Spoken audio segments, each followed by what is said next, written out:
영광과 능력과 권세의 자리에 앉아 있습니다. 네, 옆에 계신 분께 인사 나누시면 당신 안에 하나님의 놀라운 생명이 함께 하십니다. 네, 할렐루야. 함께 하십니다. 아멘. 우리 말씀 나누도록 하죠.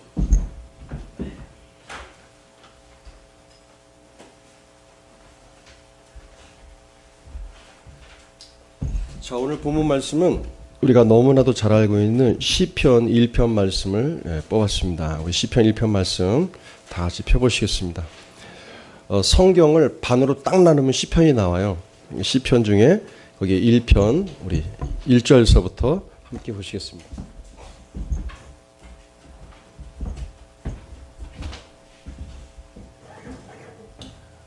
굉장히 중요한 성경이기도 하고요. 좋은 성경이니까 우리 1절서부터 6절까지 우리 한 목소리로 천천히 함께 합독하도록 하겠습니다. 복이 있는 사람은 악인들의 꾀를 따르지 아니하며 죄인들의 길에 서지 아니하며 오만한 자들의 자리에 앉지 아니하고 오직 여호와의 율법을 즐거워하여 그 율법을 주야로 묵상하는도다. 그는 시냇가에 심은 나무가 철을 따라 열매를 맺으며 그 잎사귀가 마르지 아니한 같으니 그가 하는 모든 일이 다 형통하리로다. 악인은 그렇지 아니하며 오직 바람에 나는 겨와 같도다.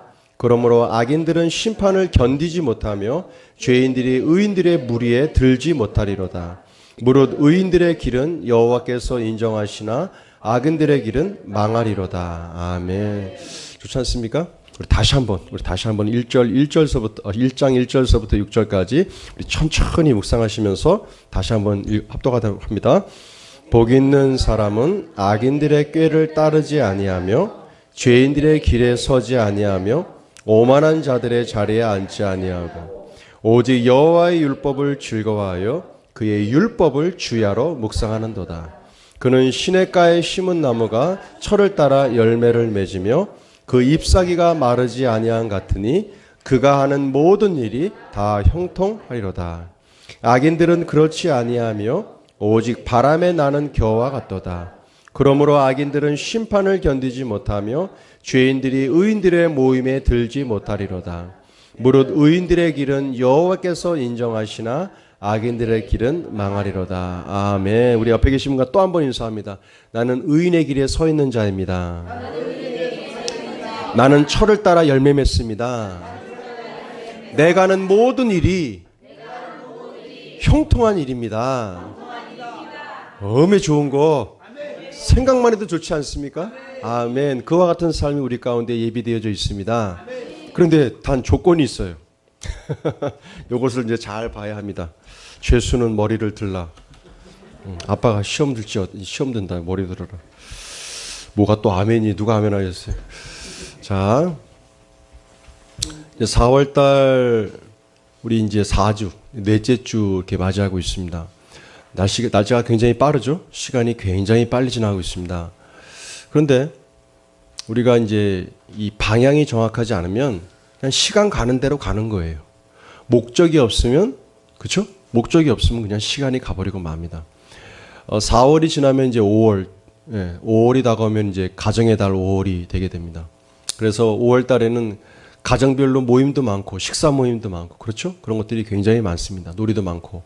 근데 교회적으로 볼 때 4월과 5월은 어떤 달인가? 바로 추수하는 달입니다. 추수하는 달. 꽃이 피고 열매 맺는 그 달에 사람들의 마음도 열려요. 그러니까 이 날씨가 이 꾸리꾸리하고 이렇게 어두우면 사람의 감정이나 마음도 어둡다고 합니다. 근데 4월이나 5월이 되면 아시는 것처럼 굉장히 밝아요. 햇빛도 따갑고. 그러다 보니까 사람들이 마음이 활짝 열리는 게 바로 4월, 5월입니다. 그래서 마음의 문을 닫았던 사람들도 4월이나 5월이 돼서 복음을 증거하면 가장 받아들일 확률이 높아요. 그런데 4월, 5월이 지나서 6월, 7월, 8월이 되면 더워져요. 날씨는 화창하고 좋지만 이 날씨가 더워져요. 더워지면 또 짜증이 나요. 그러면 또 마음의 문이 약간 닫혀지게 돼요. 그래서 신앙적으로 볼 때 4월과 5월은 사람의 닫혀있던 마음의 문을 열기에 가장 좋은 달이라고 얘기합니다. 그래서 저 옆에 보십시오. 옆에 보시면 박스가 3개가 있습니다. 거기에 물티슈 1000장을 주문해서 만들어 놨습니다. 물티슈 1000장을 전도하려고. 마음의 문이 열려 있을 때 예수 그리스도 믿으세요. 당신에게 놀라운 생명이 주어지게 됩니다. 당신의 삶은 이전과 동일하지 않을 것입니다. 예수께서 인도하시는 반드시 한 단계 올라가고 조금씩이라도 한 단계 올라가는 전진적인 삶으로 변화가 오고 또 하나님께서 인도하실 줄 믿습니다. 그렇게 증거할 때 그들이 이 쾌청한 날씨 때문에 마음이 열리게 된다는 거예요. 이거 그래서 4월, 5월은 아주 전도하기 좋은 달입니다. 죽은 영혼들이 살아날 수 있게 되고. 우리가 잘 아는 것이지만 한번 나눠볼까요? 죽음이라고 하는 말에는 세 가지의 의미가 포함되어 있습니다. 단순하게 예수 그리스도를 모르고 신앙 안에 있는 자들은, 신앙 밖에 있는 자들은 죽음 그러면 무엇만을 떠올립니까? 무엇만을 생각하죠? 이 육체의 죽음만을 떠올려요. 숨이 끊어지면 죽는 거예요. 숨이 끊어지면 죽는 거예요. 맞습니다.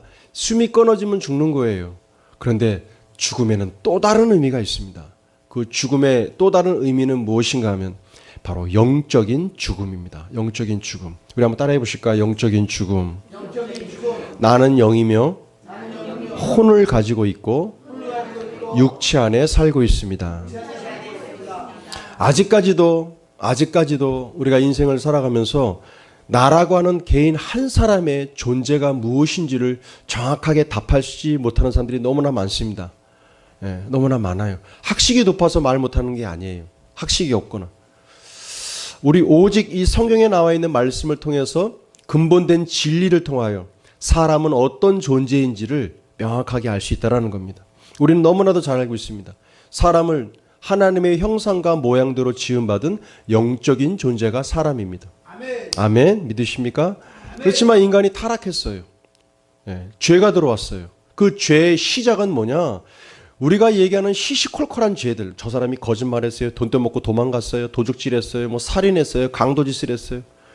그런 거 다 뭐 도덕적인 죄라고 얘기할 수 있을지 모르지만 그 죄라고 하는 정의를 내리는 모든 것의 출발은 바로 하나님의 말씀에 빗나간 것을 죄라고 얘기합니다. 하나님의 말씀에 빗나간 거예요. 그래서 이 땅 가운데도 죄가 들어온 것의 시작은 무엇입니까? 하나님의 말씀에 벗어나서 하나님이 하지 말라고 했는데 선악과를 먹지 말라고 얘기했는데 이 나무 치워야겠어요. 이게 자꾸 선악과 같이 보이니까 안 되겠어요. 선악과를 보지도 말고 손대지 말라고 그랬는데 거기 손대지 말라고 먹지 말라고 그랬는데 이 첫 번째 인간이 그걸 먹었어요. 선악과를 먹었어요. 바로 하나님께서 인간에게 유익되지 않는 그것을 하지 말라라고 얘기했는데 인간은 그것을 꼭 하는 게 인간입니다. 했어요. 그래서 죄가 들어오기 시작했습니다. 죄가 시작된 것입니다. 죄가 시작된 거예요. 그 죄가 시작됨으로 인간에게 찾아온 것이 뭐냐? 바로 하나님의 형상대로 만들어 놓은 인간이지만 그 하나님과의 형상인 이 영적인 관계가 끊어져 버린 거예요. 하나님을 알려고도 마음 먹지도 않습니다. 내가 잘 먹고 잘 살고 돈 많이 벌고 좋은 차 사고 다니고 좋은 집에서 살면 됐지. 하나님이 뭔 필요 있냐? 내 몸 건강하고 내가 하고자 하는 일마다 내가 잘 살고 있는데 하나님이 뭔 필요 있냐? 그 모든 사람들에게는 바로 영적인 죽음이 있는 것입니다. 바로 영적인 죽음. 나라고 하는 존재를 알지 못해요. 사람이 강아지입니까? 사람이 강아지예요? 배고프면 먹고 잠자고 싶으면 잠자고. 그게 사람입니까? 사람은 동물과 같지 않습니다. 다른 한 가지가 있어요. 그것은 영적인 존재라는 것입니다. 바로 하나님의 형상대로 만들어 놓은 바로 영적인 존재가 인간이라는 것이죠. 그래서 나는 영이라는 것입니다. 우리 다시 한번 고백해 볼까요? 나는 영입니다. 영적인 존재라는 거예요.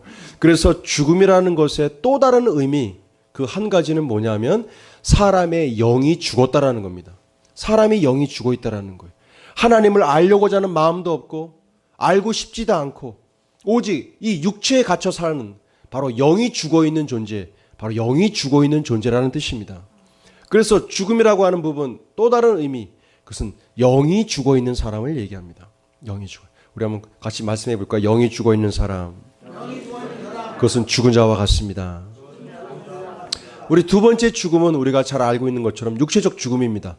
호흡이 끊기는 거예요. 내장 기관이 망가지는 겁니다. 예? 심장이 뛰질 않고, 그렇죠? 내장 기관이 망가지는 거예요. 그때 이 육체의 죽음이 찾아오게 되죠. 육체의 죽음이. 육체의 죽음이. 두 번째 죽음에 대한 의미는 바로 육체적 죽음입니다. 근데 성경에서 얘기하고 있는 또 다른 죽음이 있습니다. 성경에서 얘기하고 있는 또 다른 죽음이 있어요. 그 죽음이 뭡니까? 바로 영원한 죽음입니다. 영원한 죽음. 한번 같이 말씀해 보실까요? 영원한 죽음. 그 영원한 죽음을 계시록에서는 둘째 사망이라고 얘기합니다. 둘째 사망. 사람에게는 영혼이 있습니다. 그러니까 그 사람의 육체 가운데 영혼이 떠나게 되면 그 사람이 죽은 거예요. 영혼이 떠나니까 죽은 겁니다. 네, 영혼이 떠나는 거니까. 네. 영혼이 떠나니까 죽은 거예요. 근데 그 떠나 있는 영혼이 반드시 어딘가에 머물러 있게 됩니다. 네? 우리의 육체를 떠난 영혼이 어딘가에 머물러 있게 돼요. 그것을 바로 천국과 지옥이라고 우리가 단순하게 얘기할 수 있습니다. 천국과 지옥, 천국과 지옥. 천국과 지옥이 있음을 믿으십니까? 네, 히브리서 말씀에 사람이 한 번 죽는 것은 정한 이치요.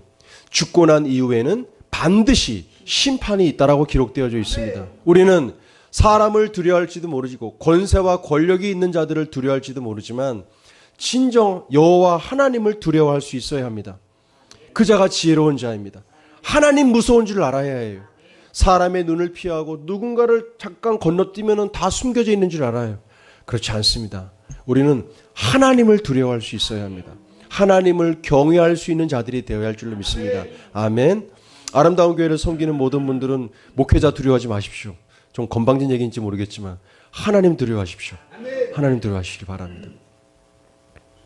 그래서 세 번째 죽음에 대한 의미는 바로 영원한 죽음입니다. 영원한 죽음. 그 영원한 죽음이라는 것은 인간의 육체를 떠난 영혼이 둘째 사망인 영원한 죽음 가운데, 이 땅에서 잠시 잠깐 70이요 80인 인생을 살아가지만 우리의 영혼이 그 지옥불 가운데에서 영원한 심판을 받는다고 성경은 기록되어져 있습니다. 아멘. 우리는 그 말씀을 믿습니다. 진정 내 영혼을 사랑하고 내 영혼을 준비하는 자들이라면 나의 영혼의 때를 준비하는 자가 진정 지혜로운 줄로 믿습니다. 아멘. 아멘. 그래서 죽으면 세 가지인 거예요. 영적인 죽음, 하나님과의 관계 단절, 하나님을 알고자 하는 마음도 없습니다. 그 영혼을 깨워야 합니다. 당신은 영적인 존재라는 것을 알려줘야 합니다. 동물에게는 혼과 육이 있습니다. 그렇지만 그 동물에게 없는 바로 인간에게만 주어진 바로 영적인 존재라는 것을 반드시 알려주는 이것이 전도예요. 예? 이게 전도예요. 당신은 그와 같은 존재입니다. 예? 바로 영이 죽어있는 죽음. 첫 번째, 두 번째 육체의 죽음, 육체적 죽음. 세 번째 영원한 죽음. 둘째 사망의 해 때 내 영혼이 머무는 그곳에 영원토록 심판을 받는 그 자리에 가지 않기 위하여 그 영혼의 때를 준비하는 자가 진정 지혜로운 자인 줄로 믿습니다. 물질 맞는 주에 살고 있는 이 시대에 돈이면 다 됩니다. 돈이면 학벌도 살 수 있어요. 못 사는 게 없습니다. 다 살 수 있습니다. 근데 자신의 영혼은 못 삽니다. 내 영혼은 돈으로 해결될 문제가 아니에요. 내 영혼은 돈으로 해결되지 않습니다. 오늘 아침에 박상교 집사님은 아주 8시 반이면 오세요. 제가 힘들어 죽겠어요. 아주 8시 반이면 오시는 거. 오늘은 제가 한 발 늦었어요. 이 문 열고 들어오셔가지고 이 스위치를 안 켜보셨으니까 스위치 5만 스위치 다 켜고 계시더라고요. 그래서 집사님 스위치 불 이렇게 켜시는 거예요. 라고 알려드렸어요. 일찍 오셔서 꼭 제가 프린트하거나 그럴 때 옆에서 이렇게 꼭 도와주고 이렇게 지켜보고 계시는데 오늘 일찍 오셨길래 제가 예전에 봤던 다큐멘터리 온유한 자는 복이 있나니 라는 다큐멘터리를 봤습니다. 종지사님 보셨어요? 보셨어요? 그런 것도 보고 사실 바쁘신 분이시네. 그 온유한 자는 복이 있나니를 보면 지체 장애자가 나옵니다. 팔다리가 휘었어요. 다리도 휘고 정상적으로 그 사람은 일자로 걷지를 못합니다. 그래서 맨날 담배로 살아요. 담배로 빨리 죽으려고 담배로 삽니다. 정처 없이 길을 떠납니다. 어디든지 막 갑니다. 사람들이 물어요. 왜 이렇게 다니냐고. 그래야 시간이 빨리 가니까 다닌다고 얘기합니다. 그분이 근데 그런 인생을 살다가 어떤 이 다큐멘터리 감독을 만납니다.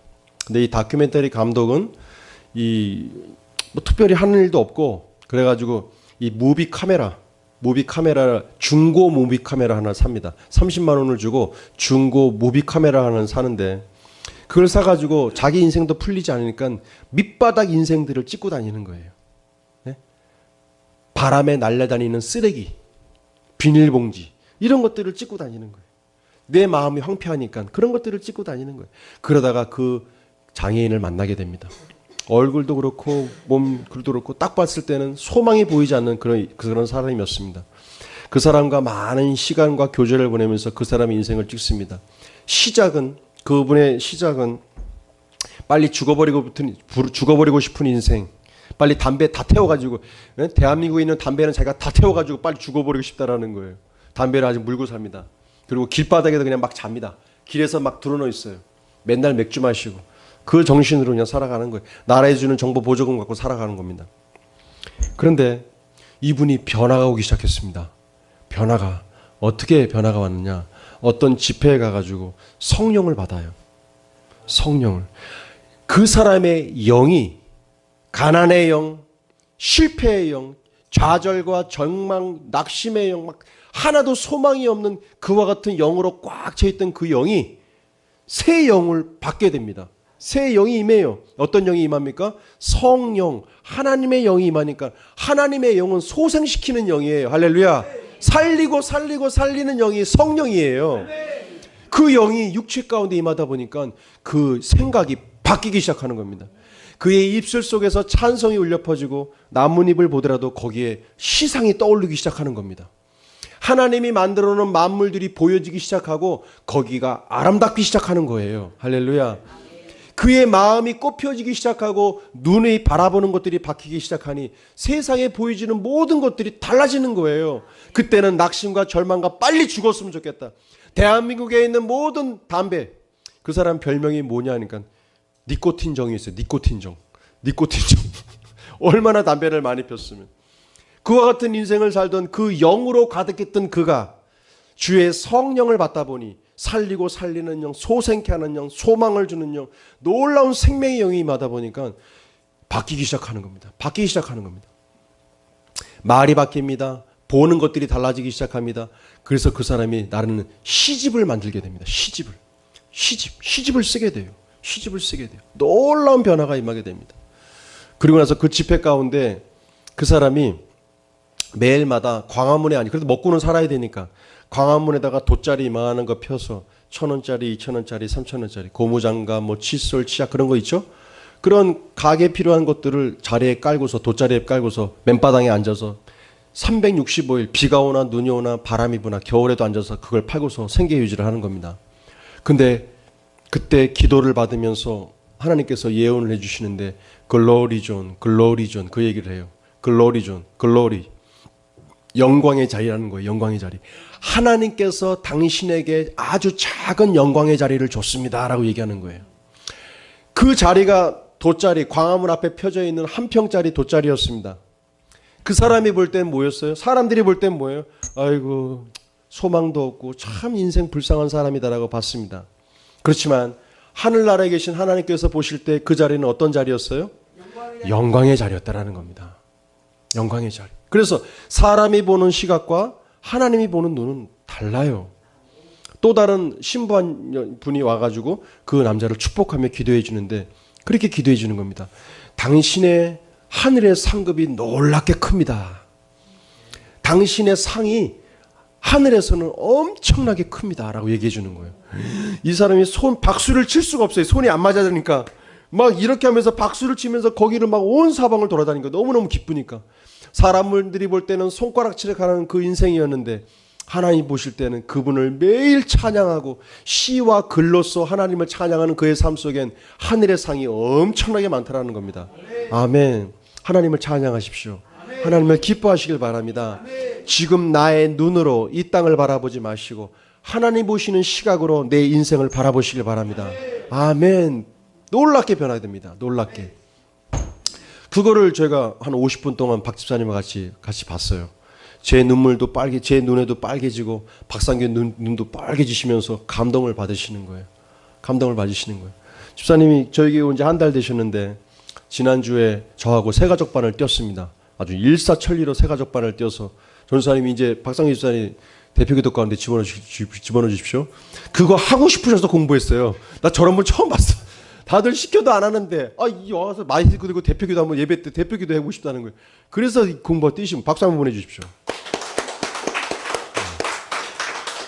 근데 주일날 일찍 오신 바람에 제가 아주 힘들어 죽겠어요. 아주 일찍 오시는.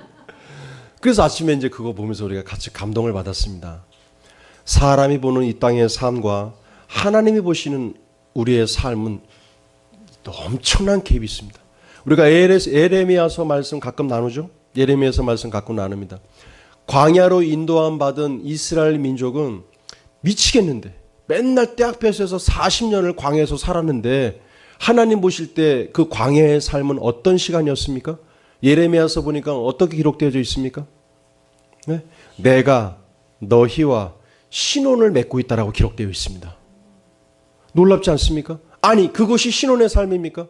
광야라고 하는 사막 땅에서 40년 동안 떼 앞에서 살고 있는데 집이 없고 먹을 음식을 맨날 만나와 메추라기만 먹고 그것만 살고 있는데 그것을 하나님께서는 너와 이스라엘 민족과 내가 신혼을 맺었다라고 말씀하고 계신다는 겁니다.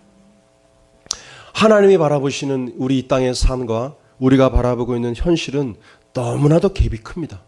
우리의 눈이 하나님의 시각으로 바뀌어지지 않으면 인생은 바뀌어지지 않습니다. 정부가 바뀌어가면서 많은 정책을 내놓지만 세상은 변하는 것 같지 않습니다. 뭐가 바뀔 때 바뀝니까? 한 사람 한 사람들의 눈의 시각이 세상을 바라보는 눈이 인간의 마음이 아닌 하나님의 눈빛으로 바뀔 때 세상은 달라질 줄로 믿습니다. 아멘. 바로 여러분들의 그 말씀과 여러분들의 마음속에 갖고 있는 하나님의 놀라운 은혜를 통하여 우리가 사람들을 변화시킬 때 이 땅은 변화될 줄로 믿습니다. 아멘. 아멘. 자, 시편 1편에 보면 이렇게 기록되어 있습니다. 복 있는 사람은 악인들의 꾀를 따르지 아니하고 죄인의 길에 서지 아니하며 오만한 자들의 자리에 앉지 않는다. 우리가 복 그러면 하늘에서 돈다발 좀 떨어졌으면 좋겠고 어떤 호인이 나를 엄청나게 좀 지지해주고 밀어줬으면 좋겠는데 우린 그것을 복이라고 얘기합니다. 그렇지만 성경은 그렇게 복의 정의를 내리고 있지 않습니다. 복 있는 사람은 어떤 자입니까? 악인의 꾀를 따르지 않는 거예요. 내가 어떤 것을 따르고 있느냐가 내가 복된 자인가 복되지 않은 자인가를 가른다라는 겁니다. 어떤 것을 따르고 있습니까? 어떤 것을 따르고 있습니까? 그것이 나를 판가름짓게 됩니다. 악인들의 꾀를 따르지 아니하고 죄인들의 길에 서지 아니하고 내가 지금 어디에 서 있는가? 내가 어느 자리에 항상 서 있는가? 그것이 나를 판가름짓게 됩니다. 오만한 자들의 자리에 앉지 아니하고 내가 어떤 자리에 함께 앉아 있는가? 예배의 자리, 믿음의 자리, 믿음의 교제를 나누는 그 자리는 복된 자리인 줄로 믿습니다. 그래서 시편 1편에서 얘기하고 있는 복에 대한 정의는 내가 무엇을 따르고 있고 내가 어떤 길에 서 있고 내가 누구와 함께 앉아 있느냐가 나의 삶의 축복을 판가름짓게 된다는 겁니다. 우리 한번 따라 말씀해 주실까요? 내가 무엇을 따르고 있고 내가 어느 길에 서 있으며 내가 어느 자리에 앉느냐가 내 삶을 가르게 됩니다. 옆에 계신 분과 인사 나눕니다. 당신은 복된 자입니다. 그 이유가 뭐 때문이에요? 바른 것을 따르고 있고 바른 자리에 서 있고 바른 자들과 앉아 있기 때문에 당신이 복된 자라는 얘기입니다. 아멘, 아멘. 이 굉장히 중요한 거예요. 굉장히 중요합니다. 자, 2절 말씀 같이 읽어볼까요? 오직 여호와의 율법을 즐거워하여 그 율법을 주야로 묵상하는도다. 자, 복 있는 사람의 두 번째 특징, 바로 하나님의 말씀을 주야로 묵상하는 자입니다. 묵상하는 자. 이 자가 복 있는 거예요. 자, 보십시오. 그렇다면 구체적으로 말씀을 드리겠습니다. 자, 시편 1편 2절에서 하나님의 말씀을 주야로 묵상하는 자가 복이 있다라고 얘기하는데 왜 그 사람들이 복 있는 사람이 될 수 있을까요? 왜 그 사람의 일이 형통케 될까요? 하나님의 말씀을 주야로 묵상하는 자가 왜 복이 있게 되고 그 사람의 인생이 형통케 될까요? 그 이유는 이렇습니다. 하나님의 말씀을 주야로 묵상하게 되면 내 마음과 생각 가운데 어떤 것이 머물러 있게 됩니까?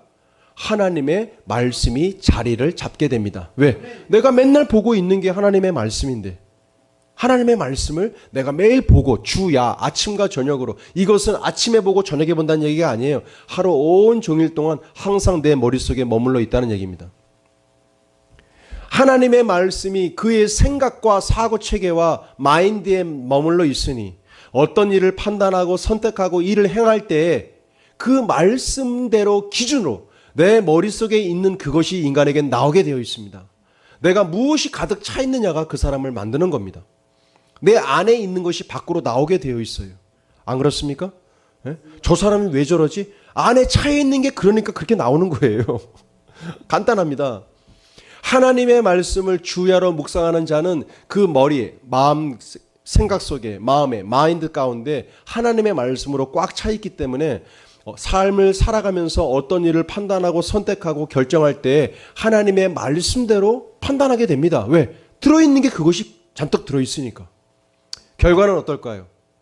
하나님의 마음, 하나님의 말씀으로 가득 차 있는 그의 생각과 마음은 그의 삶을 판단하게 만들고 결단하게 되고 그 결정과 선택이 결국엔 그 인생을 만들어가게 된다는 거예요. 그래서 복 있는 사람이 하나님의 말씀을 주야로 묵상하는 자가 복 있는 사람이라고 말하는 것입니다. 우리는 인생을 살아가면서 크고 작은 일들을 선택하거나 판단하게 됩니다. 그럴 때 어떻게 판단하십니까?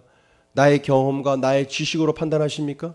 네, 좋을 수 있습니다. 그것보다 한 단계 더 좋은 것은 하나님의 말씀의 기준대로 내 인생을 결정하고 판단하고 선택하게 되는 것입니다. 할렐루야. 하나님의 말씀의 지표대로 그 말씀대로 내 인생을 판단할 때 결코 내 인생은 뒤로 가지 않습니다. 앞으로 가게 됩니다. 아멘. 그래서 주야로 묵상한 그 사람이 복이 있는 이유는 그의 생각과 마음이 하나님의 말씀으로 가득 차 있고 그의 가득 차 있는 생각대로 그 사람은 선택하고 판단할 것이요. 그렇게 선택한 그의 삶은 형통할 수밖에 없다라는 것입니다. 그래서 하나님의 말씀을 가까이 하라는 거예요. 그 자가 복이 있는 자가 되는 것입니다. 아멘.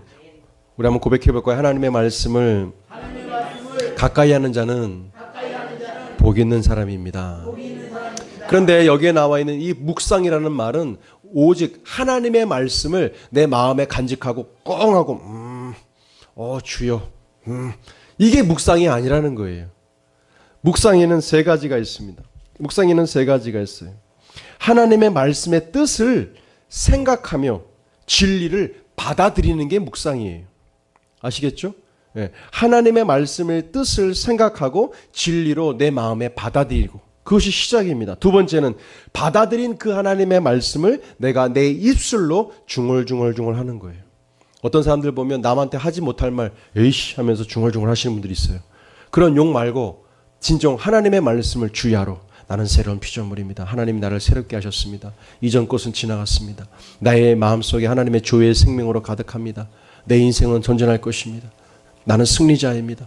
내 안에 있는 이가 세상에 있는 자보다 크십니다. 이렇게 조곤조곤하게 읊조리는 거예요. 중얼거리며 입으로 말하는 것이 바로 묵상입니다. 세 번째는 뭐냐? 표효하는 거예요. 사자와 호랑이가 어흥 하고 입을 열어 크게 소리 지를 때 사자와 호랑이가 언제 소리 지르죠? 재호야. 호랑이하고 사자가 언제 어흥 하냐? 막 그런 이게 아니라 막 언제 한다고? 시도 때도 없이 안 한다니까. 너는 이 동물의 왕국도 안 봤구나. 야, 너무 공부만 하지 말고 텔레비 좀 봐라. 어? 네?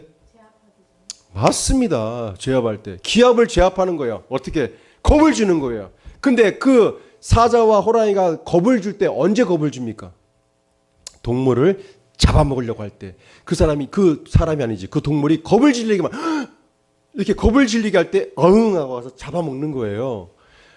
표효한다라는 것은 공격적인 거예요.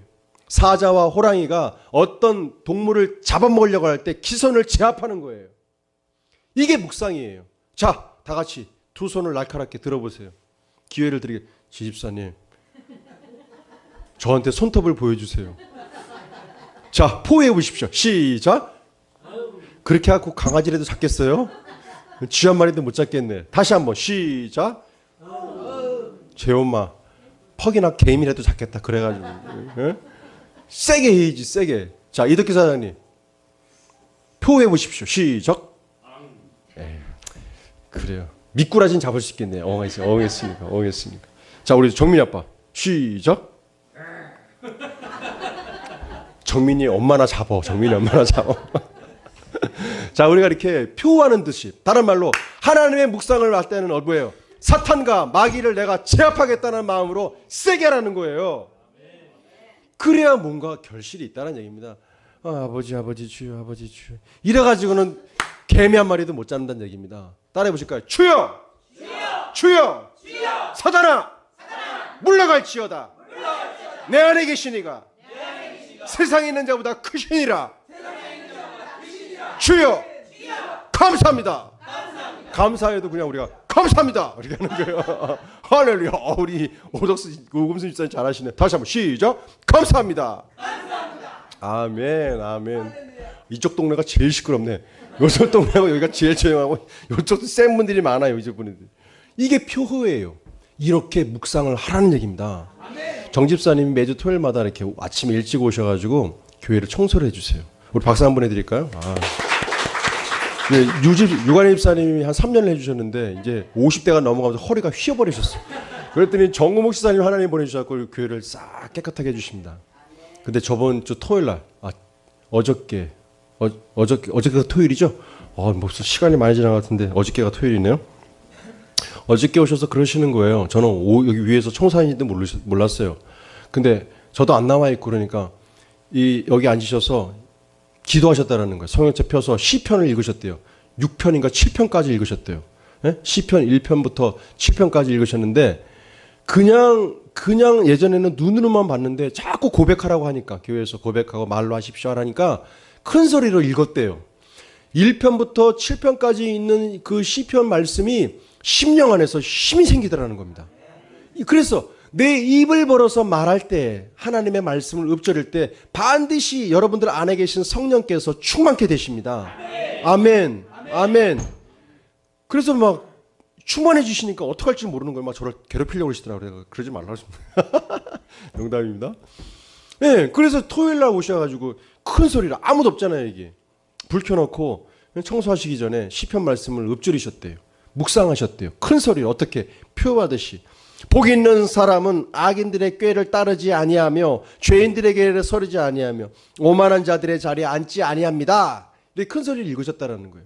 7장까지 읽을 때 몇 분 걸렸을까요? 15분 정도 걸렸겠죠? 그 읽으실 때 15분 동안만 한 거는데도 심령이 확 살아나더라는 겁니다. 이게 묵상의 힘이에요. 이게 묵상의 힘입니다. 전사님 요거 한 장씩 나눠주세요. 요거 한 장씩. 다 됐어요? 자, 요거 펴보세요. 네. 그래서 제가 4월달 패키지로 하나 만들어 드렸습니다. 네. 요거 제가 재호 어머님만 드릴까 하다가 다 드리는 거예요 지금. 자, 요거 저기 너 여기 지원아 없냐? 지원이도 하나 주세요. 다 펴보십시오. 요거는 그리스도 안에서 구원받은 나, 구원 밖에 있는 내가 아니라 구원 안에 있는 나는 내가 누구이지 압니다에 대한 9가지 주제입니다. 이 말씀이라도 매일 묵상하셔서 여러분들의 사고가 되시길 바라고 여러분들의 생각이 되시고 여러분들의 중심 가운데 자리 잡고 집을 만드시길 바랍니다. 아멘. 절대 뒤로 물러서지 마십시오. 여러분들은 정복자보다도 나은 자입니다. 아멘. 자, 우리 이거 다 같이 펴주셔서 우리 한번 쭉 읽어보고 마치겠습니다. 자, 다 같이 시작. 그리스도 안에서 구원받은 나는 내가 누구인지 압니다. 나는 새로운 피조물입니다. 그런즉 누구든지 그리스도 안에 있으면 새로운 피조물이라. 이전 것은 지나갔으니 보라 새 것이 되었도다.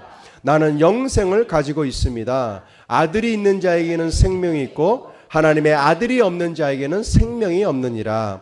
내가 하나님의 아들의 이름을 믿는 너희에게 이것을 쓰는 것은 너희로 하여금 너희에게 영생이 있음을 알게 하려 함이라. 나는 하나님의 자녀이며 자녀의 권세를 가지고 있습니다. 영접하는 자 곧 그 이름을 믿는 자들에게는 하나님의 자녀가 되는 권세를 주셨으니 나는 하나님의 의로 의롭게 되었습니다. 하나님이 죄를 알지도 못하신 이를 우리를 대신하여 죄로 삼으신 것은 우리로 하여금 그 안에서 하나님의 의가 되게 하려 하심이라. 내 안에 성령님께서 사십니다. 너희 몸은 너희가 하나님께로부터 받은 바 너희 가운데 계신 성령의 전인 줄을 알지 못하느냐. 너희는 너희 자신의 것이 아니라 값으로 산 것이 되었으니 그런즉 너희 몸으로 하나님께 영광을 돌리라. 나는 사탄을 이겼습니다. 통치자들과 권세들을 무력화하여 드러내어 구경거리로 삼으시고 십자가로 그들을 이기셨느니라. 나는 왕으로서 다스리는 자입니다. 한 사람의 범죄로 말미암아 사망이 그 한 사람을 통하여 왕노릇하였은즉 더욱 은혜와 의의 선물을 넘치게 받는 자는 단분 그리스도를 통하여 생명 안에서 왕노릇하리로다. 치유와 건강은 나의 것입니다. 친히 나무에 달려 그 몸으로 우리 죄를 담당하셨으니 이는 우리로 죄에 대하여 죽고 의에 대하여 살게 하려 하심이라. 그가 채찍에 맞음으로 너희는 나음을 얻었나니 나는 공동 상속자입니다. 자녀이면 또한 상속자 곧 하나님의 상속자요 그리스도와 함께한 상속자니 그와 함께 영광을 받기 위하여 고난도 함께 받아야 할 것이라. 아멘. 한번 고백해 볼까요? 나는 내가 누구인지 압니다. 그리스도 안에 있는 나는 새로운 피조물입니다. 나는 영생을 가지고 있습니다. 나는 하나님의 자녀이며 자녀의 권세를 가지고 있습니다. 나는 하나님의 의로 의롭게 되었습니다. 내 안에 성령님께서 사십니다. 나는 사탄을 이겼습니다. 나는 왕으로서 다스리는 자입니다. 치유와 건강은 나의 것입니다. 나는 공동 상속자입니다. 나는 정복자보다도 나은 자입니다. 나는 하늘로 쏘아 올려진 자입니다. 나는 하나님의 선한 트로피입니다. 평강은 나의 것입니다. 승리는 나의 것입니다. 의는 나의 것입니다. 부유함은 나의 것입니다. 치유와 건강은 나의 것입니다. 할렐루야. 그리스도께서 죽으심과 장사되심과 부활과 승천을 통하여 우리에게 허락하신 모든 것들을 주저하지 마시고 나의 것이 되었다라고 자녀의 권세를 사용하셔서 주장하시고 또 주장하셔서 여러분들의 삶 속에 열매 맺는 삶이 되시길 바랍니다. 하나님께서는 우리의 삶 속에 영원한 구원자가 되시고 우리의 삶에 영원한 방패요 반석이신 분인 줄로 믿습니다. 한 주간 시작되는 한 주간도 넉넉히 승리하시고 정복자보다도 더 나은 자로서 부르심받은 우리 모두가 넉넉히 이기는 시간이 될 줄로 믿습니다. 환경에 지배당하지 마십시오. 여러분들은 감사와 기쁨을 통하여 환경을 변화시키는 자들입니다. 여러분들이 가는 곳마다 빛이 증거될 것입니다. 어둠이 물러가고 기쁨이 생기게 될 것입니다. 바로 그것이 우리의 부르심인 줄로 믿습니다. 다 같이 자리에서 일어서셔서 우리 함께 기도하고 예배 마치도록 하겠습니다. 자리에서 일어나 기도하실 때 요거 각 가정마다 우리 제이 어머니는 그 문 옆에다 이렇게 붙이시라고 그랬어요. 저희 집도 이제 붙여주고 우리 카페 아름다운 카페 들어오는 문 쪽 오른쪽에다 이렇게 붙여놨습니다. 저는 카페 출근해가지고 요거 읽고 시작합니다. 저희 장로님 권사님 저희 사모님도 다 읽고 시작합니다.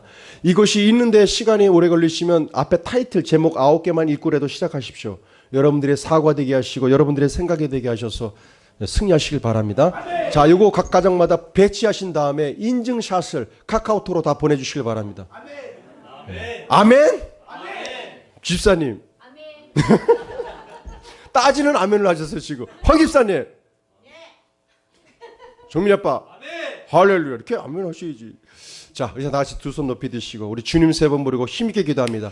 어떤 환경이 몰려온다 할지라도 나는 다스리고 통치할 것입니다. 뒤로 물러서지 않습니다. 기쁨을 놓쳐버리지 않겠습니다. 다 같이 주님 3번 부르고 기도합니다.